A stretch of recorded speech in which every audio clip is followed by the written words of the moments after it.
नमस्कार, हिमाचल दस्तक में एक बार फिर आपका स्वागत है। मैं हूं आपके साथ मस्तराम डलैल। पेश करते हैं हिमाचल प्रदेश की प्रमुख खबरें। आरडीजी बंद होने के बाद हिमाचल प्रदेश सरकार सख्त फैसले लेने की तैयारी में है।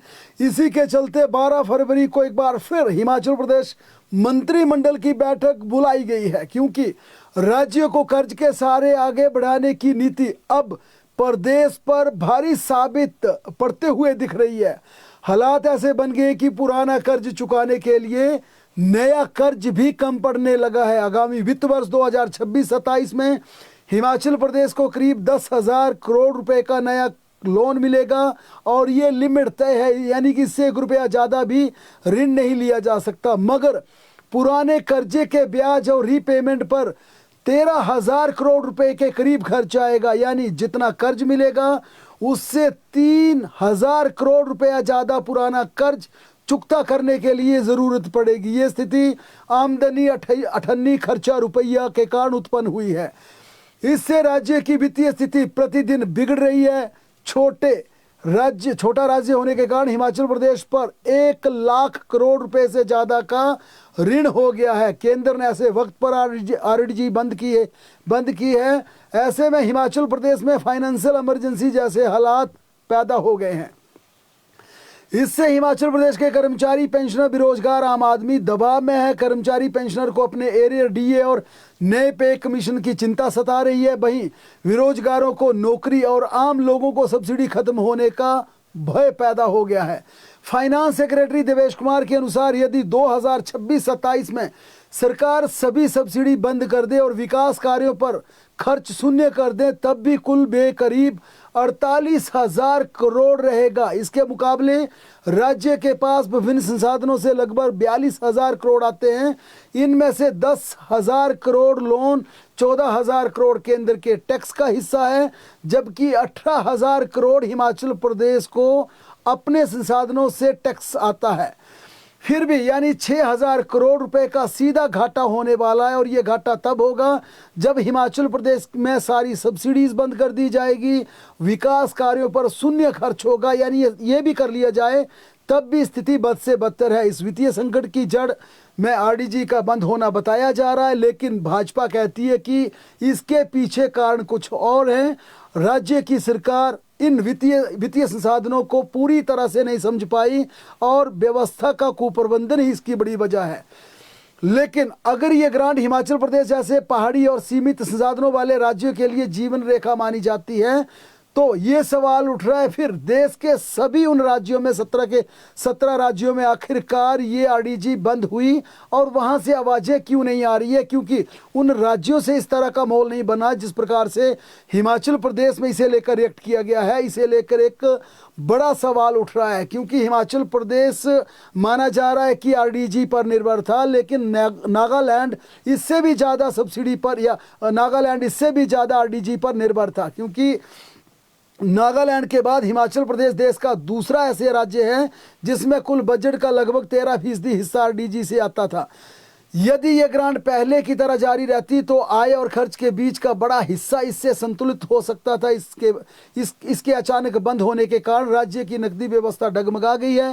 राज्य सरकार ने बार्टर सेस लगाकर अतिरिक्त आय जुटाने की कोशिश की, लेकिन सुप्रीम कोर्ट ने इसे असंवैधानिक करार दिया। जीएसटी लागू होने के बाद राज्य की स्वतंत्र कर लगाने की क्षमता सीमित हो गई।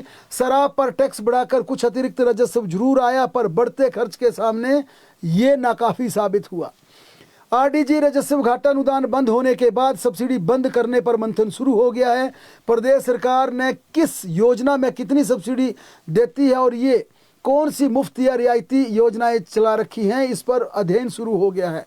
वर्तमान में प्रदेश सरकार की ओर से कुल 2200 करोड़ की सब्सिडी दी जा रही है, जिसमें राज्य विद्युत बोर्ड को 1200 करोड़, सार्वजनिक वितरण प्रणाली के तहत सस्ते राशन पर 250 करोड़, एचआरटीसी को 600 करोड़। इसके अतिरिक्त भी अन्य प्रकार की सब्सिडियां दी जा रही हैं। राज्य सरकार घरेलू उपभोक्ताओं को 125 यूनिट तक मुफ्त बिजली दे रही है। इसके अलावा वर्तमान सरकार ने इंदिरा गांधी प्यारी बहना सुख सम्मान निधि योजना के तहत 18 से 60 वर्ष की पात्र कुछ महिलाओं को कुछ इलाकों में 1500 रुपए भी दिए हैं। ग्रामीण क्षेत्रों में कमजोर वर्गों के लिए पानी की मुफ्त सुविधा दी गई है। 50,000 से अधिक वार्षिक आय वाले परिवारों को 100 रुपये प्रति माह शुल्क लागू किया गया है। राज्य की सरकारी बसों में हिमाचल प्रदेश की HRTC बस सेवा में महिलाओं को बस किराए में 50% की छूट दी जा रही है। आयुष्मान भारत से छूटे परिवारों को हिमकेयर के तहत 5 लाख तक का मुफ्त इलाज दिया जा रहा है। प्रस्तुति में सामाजिक सुरक्षा पेंशन योजना के तहत भी लाभार्थियों को संख्या तथा पात्रता के मानकों की समीक्षा करने पर विचार शुरू हो गया है। वर्तमान में इस मद में राज्य में लगभग 1,661 करोड़ रुपए खर्च किया जा रहा है, जबकि प्रस्तावित व्यय को घटाकर 500 करोड़ तक सीमित करने का सुझाव दिया गया। यानी जो सामाजिक सुरक्षा पेंशन है उसमें अब इनकम का क्राइटेरिया और बदला जा सकता, ताकि कम लोगों को पेंशन दी जा सके, पात्र लोगों को पेंशन दी जा सके। हिमाचल प्रदेश में कर्मचारी व पेंशनर्स के लिए पिछले वेतन आयोग के एरियर का 8,500 करोड़ का बकाया है। 5,500 करोड़ रुपए DA व एरियर का भुगतान किया जाना बाकी है। सरकार अभी तक इसे नहीं दे पाई है, लेकिन वर्तमान स्थितियों पर यह साफ कह दिया गया है कि हिमाचल प्रदेश के कर्मचारी पेंशनर्स का DA फ्रीज कर दिया जाएगा और एरियर देना बेहद मुश्किल हो जाएगा। यानी एरियर हिमाचल प्रदेश में नहीं दिया जाएगा, ये बाकायदा प्रेजेंटेशन में वित्त विभाग ने कहा था। सरकार हिमकेयर व सारा जैसी योजनाओं का बकाया भुगतान जो कि 400 से 500 करोड़ रुपए बाकी है, सरकार देने की स्थिति में नहीं है, यह वित्त विभाग ने अपनी प्रेजेंटेशन में कहा। इसी तरह करीब विकास कार्यों पर 2,000 करोड़ के जो ट्रेजरी में बिल भुगतान के लिए आएंगे वो अगले बजट में दिए जाएंगे, और अगले बजट में ये भी तय नहीं है कि अप्रैल के शुरुआती दौर में दे दिए जाएंगे। ये भी कहा गया है कि ये अगले वित्तीय वर्ष में दिए जाएंगे, अगले बजट पास होने के बाद दिए जाएंगे। यानी वर्ष 2026 के अप्रैल के बाद, अप्रैल, मई, जून, जुलाई, अगस्त, सितंबर, अक्टूबर, नवंबर कोई भी हो सकता है, और ये बिल 2027 तक भी जा सकते हैं, क्योंकि वित्तीय वर्ष 31 मार्च 2027 तक रहेगा। सर्विस मैटर से जुड़े हाई कोर्ट के आदेश से उपजे करीब 1,000 करोड़, यानी कि जो तमाम हिमाचल प्रदेश के कर्मचारियों की देनदारी हैं, कोर्ट ने आदेश पारित कर रखे हैं, जिस पर बार बार कंडक्ट के लिए भी कोर्ट की तरफ से आदेश दिया जा रहा है। 1,000 करोड़ रुपए का भुगतान कर्मचारियों को करना है। इस राशि को देने में भी राज्य सरकार ने हाथ खड़े कर दिए हैं। अगले वित्त वर्ष में राज्य की ऋण लेने की सीमा 10,000 करोड़ रुपए की है, जबकि अगले वित्तीय वर्ष में कर्ज व ब्याज चुकाने पर 13,000 करोड़ की जरूरत पड़ेगी। ऐसे में 3,000 करोड़ राज्य सरकार को अपने संसाधनों से और निकालना पड़ेगा।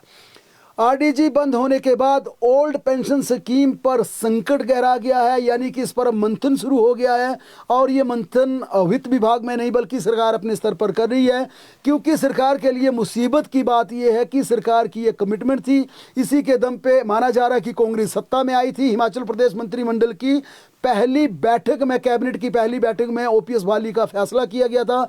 धर्मशाला में एक बड़ा जश्न मनाया गया था, तमाम मंत्री विधायकों को सम्मानित किया गया था। ऐसे में सरकार अब OPS से पीछे कैसे हटेगी, ये सरकार के लिए चिंता की बात है। लेकिन वित्त विभाग ने अपनी प्रेजेंटेशन में साफ कह दिया है कि हमें OPS की जगह यूनिफाइड पेंशन स्कीम पर विचार करना होगा, और इसकी बाकायदे सिफारिशें दी हैं, जिसके बाद कर्मचारियों को चिंता में डाल दिया गया है। वित्त विभाग की प्रेजेंटेशन में कहा गया कि इससे सालाना 10,000 करोड़ जो RDG बंद हुई है उससे OPS की जगह अब UPS यूनिफाइड पेंशन स्कीम देने पर हमें विचार करना होगा। जबकि हिमाचल प्रदेश में कर्मचारियों ने OPS के लिए लंबी लड़ाई लड़ी है, जिसके बाद कांग्रेस ने उनकी ये मांग पूरी की थी। OPS को कांग्रेस सरकार ने सत्ता में आते ही पहली मंत्रिमंडल की बैठक में मंजूरी देकर बहाल करने का निर्णय लिया था। अब उसी वक्त वित्त विभाग ने OPS देने पर असमर्थता जताई थी। वित्त विभाग ने UPS लागू करने की सिफारिश की है। इससे कर्मचारियों के बीच असमंजस व चिंता का माहौल बन गया है। कर्मचारियों के लिए राहत की बात यह है कि मुख्यमंत्री ने सभी कल्याणकारी योजनाओं को जारी रखने का आश्वासन जरूर दिया है। कांग्रेस ने साल 2022 के विधानसभा चुनावों के दौरान OPS को अपनी पहली गारंटी बताया था। सरकार बनने के तुरंत बाद इसे बहाल भी किया था। फिलहाल राज्य पर OPS का सालाना बोझ लगभग 1500 करोड़ से 2000 करोड़ के बीच बताया जा रहा है। लेकिन आने वाले वर्षों में ये मीटर लगातार बढ़ता जाएगा और ये कहा जा रहा है कि वर्ष 2029 के बाद हिमाचल प्रदेश में ओपीएस के आने के कारण वेतन से कई गुना ज़्यादा पेंशन पर खर्च करने पड़ेंगे। इसी के चलते ये सुझाव पिछले कल दिया गया कि ओपीएस की जगह अब यूनिफाइड पेंशन स्कीम की तरफ विचार करना पड़ेगा। ऐसे में अब आरडीजी के बंद होने के बाद इसे कंटिन्यू कर पाना चुनौतीपूर्ण हो गया है। ये संकेत फाइनेंस डिपार्टमेंट की तरफ से पिछले कल प्रेजेंटेशन में दिए गए। हिमाचल प्रदेश की अर्थव्यवस्था पहले ही दबाव में है। ऐसे में अचानक अब उत्पन्न हुई स्थिति के बाद कर्मचारियों को एक के बाद एक जोर के झटके दिए जा रहे हैं। फाइनेंस डिपार्टमेंट ने यह स्पष्ट किया कि 8500 करोड़ रुपए का पुराना पे कमीशन एरियर डीए व 5000 करोड़ रुपए का एरियर नहीं देने की स्थिति में है। जनवरी 2026 से प्रस्तावित नया पे कमीशन आना है, लेकिन उस पर भी असमर्थता जता दी है। यानी कहा गया है अब नया पे कमीशन हिमाचल प्रदेश में नहीं आ पाएगा, जो भी है अब इसी से गुजारा करना पड़ेगा। वहीं वित्त सचिव ने 2 साल से खाली पड़े पदों को समाप्त करने की अपनी प्रेजेंटेशन में बात कही थी। इसका सीधा असर उन हिमाचल प्रदेश के हजारों युवाओं पर पड़ेगा जो वर्षों से सरकारी नौकरी की तैयारी कर रहे हैं। प्रदेश में 10 लाख से ज़्यादा बेरोजगार पंजीकृत हैं। यदि रिक्त पड़े पद समाप्त कर दिए गए तो नई भर्तियों की संभावना और सीमित हो जाएगी। इससे युवाओं में रोष बढ़ेगा, निराशा बढ़ेगी। प्रदेश में बेरोजगारी बढ़ने से माहौल और ज़्यादा खराब हो सकता है। लेकिन इसे लेकर अब रिएक्शन आने शुरू हो गए हैं। पूर्व मुख्यमंत्री प्रेम कुमार धूमल ने प्रदेश की वर्तमान आर्थिक स्थिति पर चिंता व्यक्त करते हुए कहा कि हिमाचल प्रदेश में जो वित्तीय संकट की चर्चा हो रही है वह अचानक नहीं आ टपका है। उन्होंने कहा कि इसका संकेत भली भांति पिछले 5 वर्षों से दिया जा रहा था। उन्होंने कहा कि आरडीजी चरणबद्ध तरीके से समाप्त की गई है, इसकी जानकारी पहले से थी। बावजूद इसके हिमाचल प्रदेश की सरकार ने समय रहते विकल्प संसाधन नहीं जुटाए और वित्तीय प्रबंधन को लेकर ठोस योजना नहीं बनाई। प्रोफेसर धूमल ने कहा कि वित्त आयोग की रिपोर्ट में पहले से स्पष्ट कर दिया गया था कि हिमाचल प्रदेश में भी 31 मार्च 2026 के बाद आरडीजी को यथावत जारी नहीं रखा जाएगा, इसे समाप्त कर दिया जाएगा। उन्होंने कहा यह कोई नई घोषणा नहीं है और इसका बहाना बनाना बिल्कुल गलत है। वहीं हिमाचल प्रदेश विधानसभा के पूर्व अध्यक्ष एवं पूर्व शिक्षा मंत्री भाजपा के नेता रहे डॉक्टर राधा रमन शास्त्री ने राज्य की वर्तमान स्थिति पर चिंता व्यक्त करते हुए कहा कि केंद्र सरकार से राजस्व घाटे की पूर्ति के लिए पूर्व की तरह अनुदान राशि को जारी रखना चाहिए था। यानी कि अब भाजपा के एक पूर्व मंत्री इसमें कूद पड़े हैं और उन्होंने कहा कि हिमाचल प्रदेश में इसमें आरडीजी की सख्त जरूरत थी, आरडीजी को जारी रखना चाहिए था।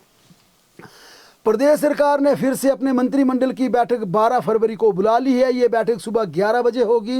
पिछले कल भी कैबिनेट की बैठक हुई थी, मगर इसमें केवल वित्त विभाग की प्रेजेंटेशन रखी गई थी, जिसके अलावा दूसरा कोई भी एजेंडा चर्चा में नहीं लाया गया था। ऐसे में राज्य सरकार ने दोबारा से मंत्रिमंडल की बैठक बुलाई है, जिसमें कई विषयों पर फैसले लिए जाएंगे। 16वें वित्त आयोग की रिपोर्ट के प्रभाव और वित्त विभाग की ओर से इसे दी गई प्रेजेंटेशन व सुझावों पर अंतिम निर्णय अब कैबिनेट को लेना। यानी हमने जो कुछ भी बातें कही, चाहे वो डीए था, एरियर था, पेंशन था, ओपीएस था, सब्सिडी थी, महिलाओं का बस किराया था, जितनी भी सिफारिशें वित्त विभाग ने की अपनी प्रेजेंटेशन में बातें रखी हैं, उस पर अंतिम निर्णय मंत्रिमंडल को लेना है। और इसी के चलते 12 फरवरी को कैबिनेट की बैठक बुलाई है।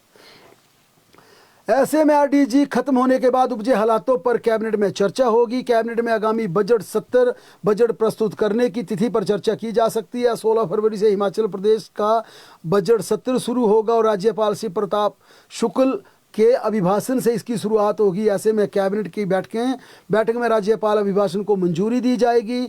विभाग इस अभिभाषण की तैयारियों में जुट गया है। मंत्रिमंडल से मंजूरी मिलने के बाद राज्यपाल को इसे भेजा जाएगा। हालांकि अभी तक विधानसभा की तरफ से बजट सत्र का कैलेंडर जारी नहीं किया गया, जिसका खाका कैबिनेट की बैठक में तय किया जाएगा। पुख्ता सूचना के अनुसार बजट सत्र 2 हिस्सों में होगा, 2 चरणों में होगा। पहले चरण में राज्यपाल का अभिभाषण और आरडीजी पर चर्चा होगी और इसके बाद विधानसभा की कार्रवाई कुछ दिनों के लिए स्थगित हो जाएगी और दूसरे सत्र में, यानी जब दूसरा सत्र होगा, फिर पूरी तरह से बजट पर चर्चा होगी।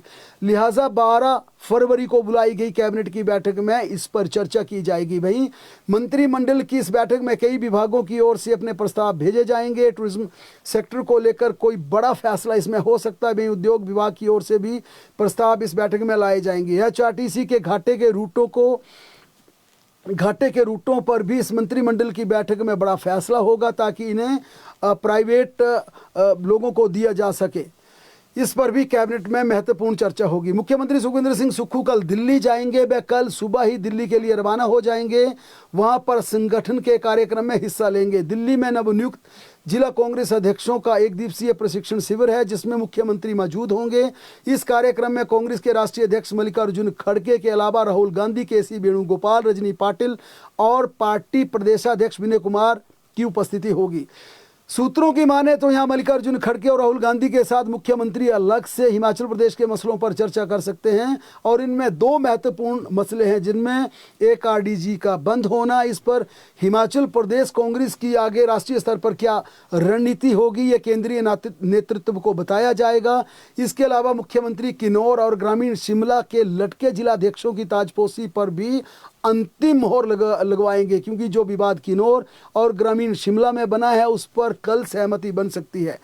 मुख्यमंत्री हिमाचल प्रदेश में बोर्ड कॉरपोरेशंस के कुछ रिक्त पदों की ताजपोशी के लिए भी केंद्रीय नेतृत्व से चर्चा कर सकते हैं। लेकिन जो महत्वपूर्ण एजेंडा जिसके चलते मुख्यमंत्री जा रहे हैं, हिमाचल प्रदेश में राज्यसभा चुनाव, क्योंकि इस पर मंथन होना है। माना जा रहा है कि हिमाचल प्रदेश में राज्यसभा का चुनाव इस महीने के अंत या मार्च के पहले सप्ताह हो सकता है। ऐसे में प्रत्याशी के चयन को लेकर अब मुख्यमंत्री केंद्रीय नेतृत्व से चर्चा करेंगे, और माना जा रहा है कि संभावित चेहरों में हिमाचल प्रदेश कांग्रेस की पूर्व अध्यक्ष प्रतिभा सिंह, पार्टी प्रभारी रजनी पाटिल या राज्य के मौजूदा मंत्रिमंडल में से किसी एक के नाम पर चर्चा हो सकती है। इन तमाम नामों पर भी चर्चा हो सकती है, क्योंकि प्रतिभा सिंह को भी माना जा रहा है कि राज्यसभा भेजा जा सकता है। पार्टी प्रभारी रजनी पाटिल का नाम लिया जा रहा है, या माना जा रहा है किसी कैबिनेट के मंत्री को इसमें राज्यसभा भेजा जा सकता, ताकि कैबिनेट में 2 रिक्तियां हो जाएं, और एक कांगड़ा और एक कुल्लू, ताकि एक संतुलन बन सके। एक मंत्री कांगड़ा से बन सके, एक कुल्लू से बन सके। इसलिए इसमें राज्य सरकार के लिए सबसे महत्वपूर्ण है हिमाचल प्रदेश विधानसभा में होने वाला राज्यसभा का चुनाव, क्योंकि पिछली बार जिस प्रकार से लोटस ऑपरेशन हुआ, इस कारण फूंक फूंक पर कदम रखे जा रहे हैं, ताकि हल्की सी भी गलती ना हो और प्रत्याशी ऐसा दिया जाए जिस पर सहमति बन जाए, किसी प्रकार की विपरीत परिस्थितियां उत्पन्न ना हो। मुख्यमंत्री सुखविंदर सिंह सुक्खू ने आज प्रदेश में एशियन विकास बैंक के सहयोग से विकसित की जा रही विभिन्न पर्यटन विकास परियोजना की समीक्षा की। टाउन एंड कंट्री प्लानिंग मंत्री राजेश धर्मानी ने आज हिमुडा के निदेशक मंडल की बैठक की अध्यक्षता की, जिसमें कई बड़े फैसले लिए गए, जिसमें सोलन जिला के बद्दी के शीतलपुर में प्रस्तावित हिम चंडीगढ़ टाउनशिप, पछाद के मोरनी हिल्स और कांगड़ा एयरपोर्ट के निकट लुंज में प्रस्तावित नई टाउनशिप में 5 करोड़ रुपए प्रारंभिक प्रावधान के साथ विभिन्न गतिविधियां शुरू करने की स्वीकृति प्रदान की गई।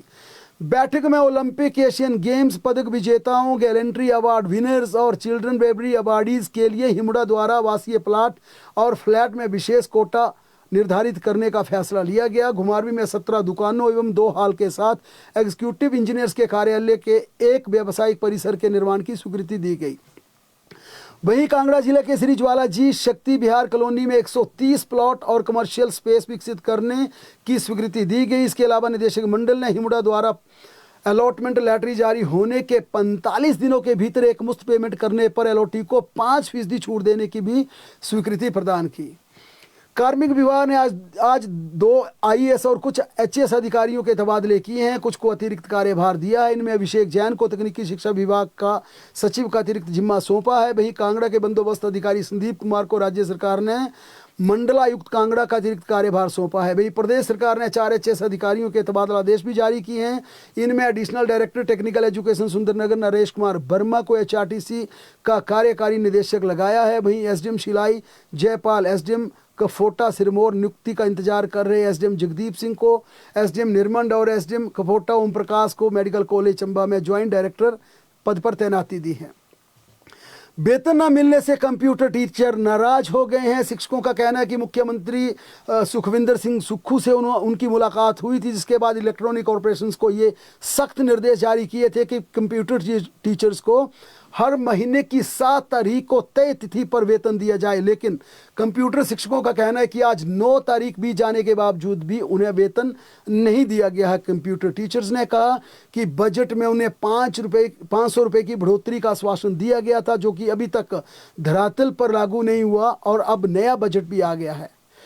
हिमाचल प्रदेश पेंशनर संयुक्त संघर्ष समिति की प्रदेश कार्यकारिणी द्वारा आज प्रदेश अध्यक्ष सुरेश कुमार ठाकुर की अध्यक्षता में बैठक बुलाई गई, जिसमें हिमाचल प्रदेश पेंशनर संयुक्त संघर्ष ने चेतावनी देते हुए कहा कि अगर राजस्व घाटा अनुदान का बहाना बनाकर प्रदेश के पेंशनर और कर्मचारियों को महंगाई भत्ता फ्रीज किया गया या एरियर नहीं दिया गया तो इसके गंभीर परिणाम भुगतने होंगे। उन्होंने इस बारे में कहा कि प्रदेश सरकार को पेंशनर और कर्मचारियों को 13% महंगाई भत्ता और 146 महीने का महंगाई भत्ता का एरियर चुकता करना होगा। उन्होंने वित्त विभाग की सिफारिशों पर कड़ा एतराज जताते हुए कहा कि इस तरह की बातें करके कर्मचारी और पेंशनर का विरोध का सामना सरकार को करना पड़ेगा। उन्होंने चेतावनी दी कि अगर सरकार पेंशनर्स की मांगों के विचार विमर्श करने के लिए उनके प्रतिनिधि मंडल को 1 सप्ताह के भीतर बातचीत के लिए नहीं बुलाती है तो संयुक्त संघर्ष समिति प्रथम चरण में 17 और 18 फरवरी को शिमला में धरना देगी। उसके बाद बजट सत्र के दौरान रोष रैली निकाली जाएगी और रोजाना शिमला में धरना प्रदर्शन किया जाएगा। समिति ने यह भी फैसला लिया कि उनका एक शिष्टमंडल 18 फरवरी को राज्यपाल को भी ज्ञापन देगा। उधर आरडीजी बंद किए जाने पर दी गई प्रेजेंटेशन में बिजली बोर्ड के निजीकरण का प्रस्ताव देने पर बिजली बोर्ड के कर्मचारी भड़क उठे हैं। इस मामले पर कर्मचारी इंजीनियर व पेंशनर्स की संयुक्त कार्रवाई समिति ने कड़ा विरोध जताया है। मामले को लेकर बवाल मचना शुरू हो गया, क्योंकि एक तरफ केंद्र सरकार बिजली बोर्ड के निजीकरण को लेकर प्रयासरत है, वहीं हिमाचल प्रदेश की सरकार के वित्त विभाग ने इस संबंध में अपनी प्रेजेंटेशन में यह साफ कह दिया है। कर्मचारी इंजीनियर व पेंशनर्स की संयुक्त कार्रवाई समिति ने वित्त सचिव द्वारा दिए गए प्रस्ताव पर कड़ा विरोध जताया है। प्रदेश के सबसे बड़े अस्पताल आईजीएमसी शिमला में उपचार अब महंगा हो गया है। मरीजों को अब इलाज के लिए ज़्यादा खर्च उठाना होगा। अस्पताल के स्पेशल वार्ड में भर्ती होना भी अब आम व्यक्ति के लिए मुश्किल हो गया। इसके साथ ही एमआरआई और पैट स्कैन की जांच के लिए नए रेट की मंजूरी दे दी गई है, जो कि मरीजों के लिए टेंशन वाली बात है। ये फैसला आज अस्पताल में रोगी कल्याण समिति की बैठक में लिया गया। आरकेएस की बैठक में बढ़ती लागत और संसाधनों को बेहतर रख रखाव को देखते हुए शुल्कों में संशोधन करने का फैसला पारित किया गया। नए प्रावधानों के तहत अब आईजीएमसी में पैट स्कैन करवाने के लिए मरीज को 10,000 रुपये खर्च करने होंगे। वहीं एमआरआई की जांच के लिए अलग श्रेणियों के अनुसार शुल्क तय किए गए हैं। एमआरआई की सुविधा के लिए 2700 रुपये से लेकर 4,000 रुपये तक की दरें तय की गई है। इसके अलावा स्पेशल वार्ड में भर्ती मरीजों के लिए भी संशोधित दरें लागू कर दी गई हैं। इससे पहले की तुलना में अब स्पेशल वार्ड का शुल्क बढ़ा दिया गया है, जिससे निजी सुविधा लेने वाले मरीजों पर सीधा आर्थिक बोझ बढ़ेगा। अब स्पेशल वार्ड प्रतिदिन 1500 से 2,000 रुपये देने होंगे। अस्पताल प्रशासन का कहना है कि नई दरों से आधुनिक मशीनों, रखरखाव, दवाओं और अन्य जरूरी सुविधाओं को बेहतर बनाया जा सकता है। हालांकि आम मरीजों और तमीरदारों के लिए यह फैसला महंगाई बढ़ाने वाला साबित हुआ है। नए शुल्क आज से ही लागू हो जाएंगे। बिलासपुर जिला के गांव कोसरिया में आज सुबह एक प्रवासी महिला 36 साल की गुड़िया देवी का शव घर के साथ बने टैंक से बरामद किया गया। आरोप है कि महिला की हत्या कर उसके पति और 2 देवर फरार हो गए हैं। गुड़िया का पति गोविंद राम अपनी पत्नी तथा अपने 2 भाइयों के साथ बंसी चौहान व गुड्डू के साथ गांव कोसरिया में किराए के मकान में रहता था। सभी मूल रूप से झारखंड के रहने वाले हैं। आशंका जताई जा रही है कि तीनों ने मिलकर महिला की हत्या की और सबको छिपाकर टैंक में फेंक दिया। इसके बाद तीनों मौके से फरार हो गए। फिलहाल हत्या के कारणों का पता नहीं चल पाया। पुलिस ने मामला दर्ज कर आरोपियों की तलाश शुरू कर दी है। मंडी जिला के सोली खड्ड के पास संदिग्ध परिस्थितियों में लंबा थाच के एक निजी बस के परिचालक रविंद्र का शव बरामद हुआ है। परिजनों ने हत्या की आशंका जताई है।